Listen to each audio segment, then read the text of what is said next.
Welcome to a video on timed finishing. Lots of confusion around time finishing. Some people don't understand how to use it or when to use it or if you should use it. Some people don't understand how you turn on and off the setting in game. And basically I'm here to explain to you with some examples first and then going live to talk about it a bit deeper how it works. So you can see with this shot with Luka Modric, fantastic goal. You basically need to power up your shot first and then time the shot as the player connects with the shot. You really don't need the meter above the head to see it. Like you see there again, I hit a shot there. As long as the shot is timed as you strike the ball, the closer to you striking the ball, the better the timed shot will be. So you can see here again, I hit the ball quite clean there. Obviously, Modric is leaning back. The ball's not coming at him with pace. He's far out. He doesn't connect with it immaculately, and thus he doesn't score. But Gareth Bale here, phenomenal overhead kick, just goes over the bar. So some things to note about time finishing is it does not guarantee a goal when you shoot. It just increases your chances and your accuracy and your power when you get the time finishing correctly. So there are many instances, and you can see here I mistimed this one on purpose just so you could see how bad it was. And you can see here I pressed the second button about now. So about a meter and a half before the ball got to Gareth Bale's foot, it was too early and we missed it. But yeah, you don't need to use time finishing. There's two things about time finishing. Number one is if you are late on the timed finish, it will essentially just count as a regular shot. So being late is better than being early.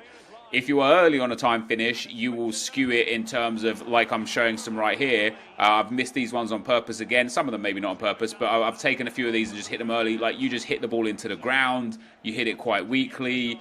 Just generally just doesn't really do great. And then here's one where I've hit the ball nice and cleanly there. I actually hit that one late, Hit that one late and it flew into the back of the net. So time finishing can be super useful. A lot of people are saying, why use it?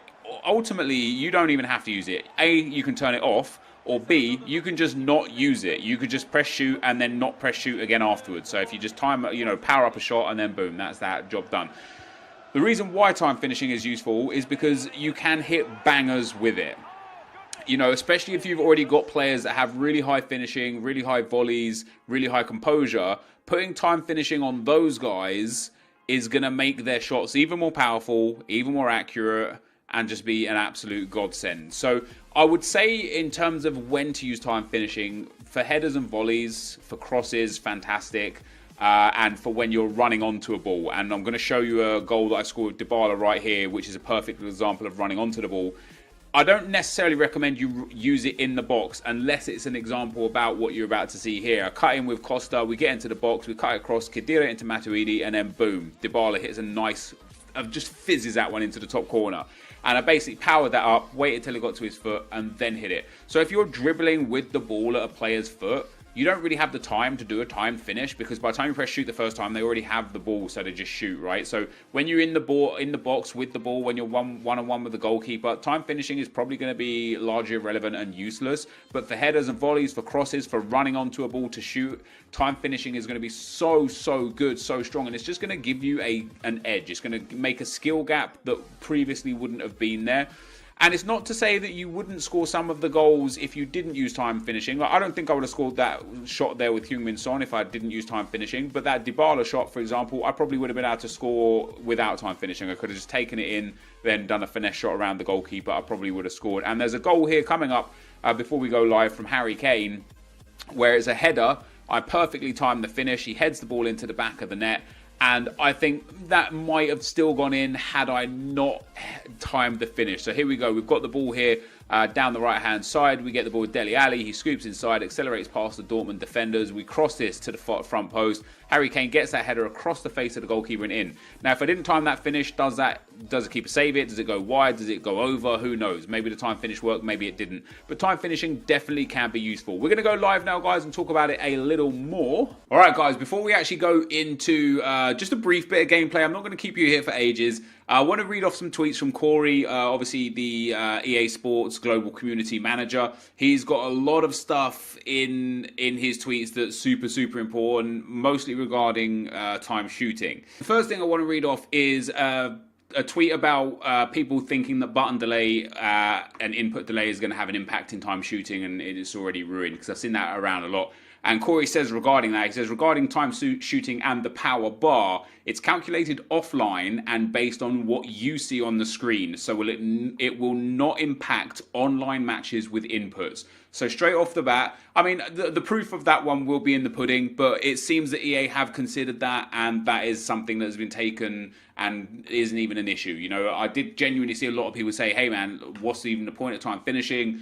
Button delay is going to cause me to screw up. Well, it doesn't actually seem like that's going to be too much of an issue or an issue at all. So as I say, proof will be in the pudding on that one. The other thing is that some people are asking for just seeing the time finishing bar on the trainer. You can absolutely do that if you set the status to show, the mode to movement and mechanics, and then just turn the pass receiver and the shot elevation off. It will leave the time finishing bar indicator on. I personally don't want to, nor do I need to use it, because I don't want the trainer on in the first place. So I don't think, do I have the trainer on?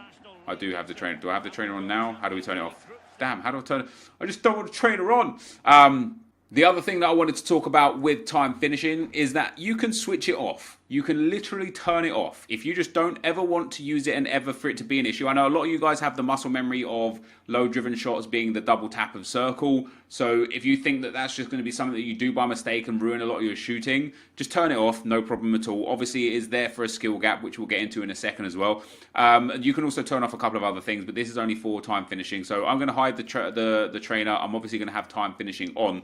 And then the next thing that Corey mentions is about the way you shoot. So he says, one added note regarding time shooting, a late timed shot, which is a white indicator or a white arrow above the head, will be the same as a regular shot since the ball has already been kicked and we can't modify trajectory. So obviously that, you know, if you late time shots, which we talked about earlier on in the video, it doesn't really make much of a difference. Somebody said, why do you say that time shooting shouldn't be turned off? What's the benefit of mastering it? And Corey replies with better accuracy percentages and scoring opportunities. Perfect timing gives you that. Those who turn it off won't get that added benefit. And it was also talked about it being a skill gap. With that in mind, Corey says time shooting was implemented to increase the skill gap in FIFA. I'll preface this by saying it's totally optional and can be turned off in the settings. So basically he answers everyone's questions with that. You know, I think EA and Corey in general want people to feel like time shooting is actually going to benefit people that master it. There is more ways than one to master it. And we're just going to spend, like I say, a couple of minutes here. I want to show you the difference between like what a time shot looks like. So there you go. I hit that one late because it had the white arrow above the head. And I want to show you why it's not going to be beneficial for you to have time shooting in the box, basically. Why having, you know, going through one-on-one with a player and then trying to time shoot is actually going to be ineffective. So let's get the ball up to one of our attackers here. We're going to switch this one into Cavani. We've got, is that Mbappe running through? It doesn't matter. We can just run through with Cavani. So at this point here, I just need to shoot. You know, if I timed shoot, like, so I just did a low driven there, which is obviously now L1, R1 and circle. If I were to time shoot there, which I'll go and do a time shot in just a second. Let's get the ball back and I'll go and do a time shot. But if I did a time shot right there, the problem that we would have would be that I don't have enough time to actually power up the shot. So the simple fact will be is that I will basically either mistime the shot because I don't have enough time to power it up, otherwise it'll be like too early, or I'm going to have an issue whereby the shot is just going to be a late shot. So we get into this point here with Mbappe. By the time I power it up and then shoot again, I mean, I actually did get a time shot off there, but like, I only got a time shot off because I really quickly tapped it. More often than not, when you're in that instance in the box, you're going to be late with the time shot, so you might as well just do a regular shot. That was actually a really clean finish from Mbappe as well. But I'm going to show you guys now a couple of times where you do want to use time shooting. Of course, I'm playing against like low AI backline, so it's kind of irrelevant. But in this instance here, where we get the ball behind, this is where you want to do time shooting, and that was only an orange bar. So obviously the red bar is just a terribly timed shot. The orange bar is like a bad time shot. The green bar, or like, you know, it goes up in a kind of a category: red to orange to yellow to light green to dark green. And the darker the green that you get it, or the greener you get it, the better it is. And it comes down to a point where if you need the timed finishing bar above the head of the player, I think you're going to actually struggle to use timed finishing. I think the best thing for people to do would be to master it off here. So I've already powered up my shot, and that was also a yellow shot. But you could see in the bottom left-hand corner there, and rewind it 5 seconds if you didn't, I'd already powered up by now how much power I wanted to put on the shot, and then I tried to time it as the ball fell to his foot and he volleyed it. Of course, if I didn't press it again, and we'll show that on this occasion, if I didn't press it again, he would have just shot it as if it was a normal shot. Now, I don't necessarily know, because I haven't really practiced with it all that much, but I don't necessarily know if that means... right, so we're through again. So I've powered it again. I'm not going to touch it again a second time now. So he's hit it, but he's hit it at the goalkeeper. I don't know what the difference would have been had I hit a time finish perfectly there. I don't know if that would have flown in or not. I do love the corners though, because you get a good opportunity to get a bicycle kick off here. Let's tap this. Oh god, I've been blocked off. But yeah, basically the point of impact is when you can, like, so here with Thiago Silva, I can power it. See, that was a late shot because you have to power it quite a lot from that distance. So when the ball's at your feet and you have to power it that much, it's very, very difficult to be able to actually get the time finish off. So I've already powered it with Neymar, and then the defender actually got that one. But I think you guys get the picture, right? So a lot of people are having struggling with like when to use it, how to use it.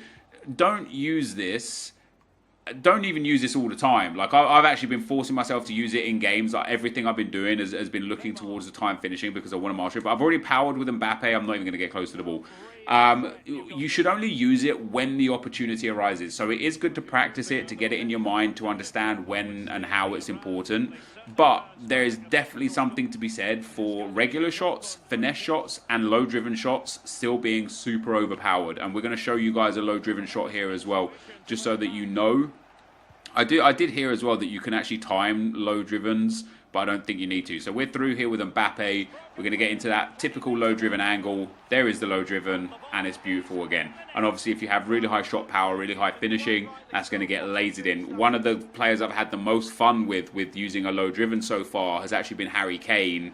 He just lasers the ball so hard, it just flies into the back of the net, which is good. And then, of course, you still have the finesse shot, which we'll take a look at here as well, which is still really good shooting opportunity from the edge of the box. And you can, of course, still use time shooting with those two things. Oh, come on, EA. You can, of course, still use time shooting with the low-driven and with the finesse shot. I just don't recommend it. I don't think it's necessary in any way, shape, or form. So we're through here with Cavani. So this is going to be a finesse shot. So I'm going to cut in here. We're going to get into the space here, and then he finesses it around. So a beautiful finish from Cavani because he has good finishing, good positioning. He's got good composure. I assume his curve is quite good.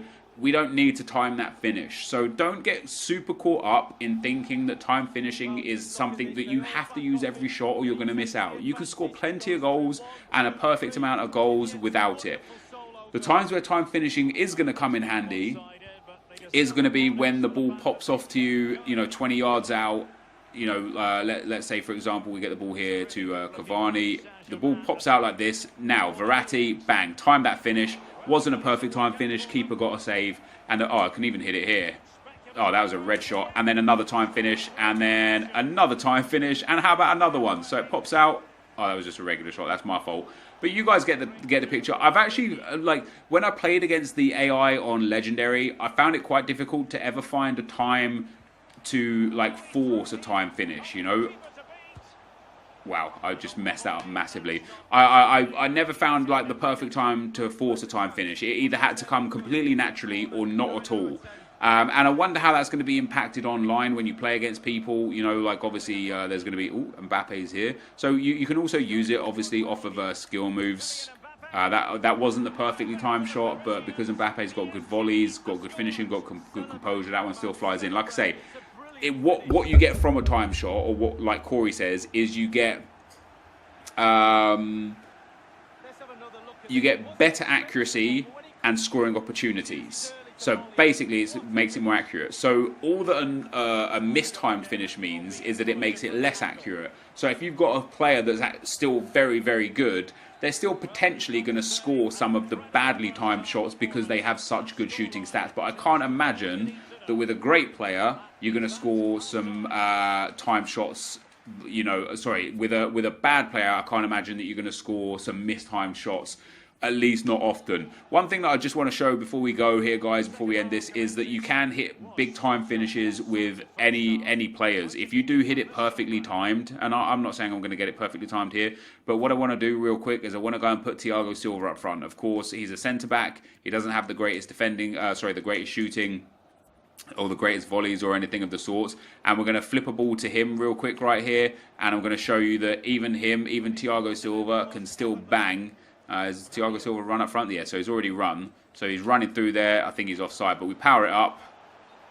And then he's offside. I was just about to hit it. So, again, you don't have to hit it early. You have to wait. That's the time that you want to push the second time. You want to power it up first and then hit it. And I did hear some rumours that Thiago Silva's away there again through. So powered it up and bang. And that actually went in. The goalkeeper might have saved that. I got that on green. That was a perfect timed shot. He was just offside, unfortunately. But you saw how accurate that was. He hit it with his left foot with quite a bit of power and nicely into the bottom corner, which is obviously fantastic. But yeah, so somebody, I read somewhere, and I'm yet to confirm or deny this. Maybe we'll talk about this in the comment section. But I read somewhere that here is Thiago Silva. So I want to get a nice little 1-2 on. There he goes. He's through again. I can't get a ball to him that time.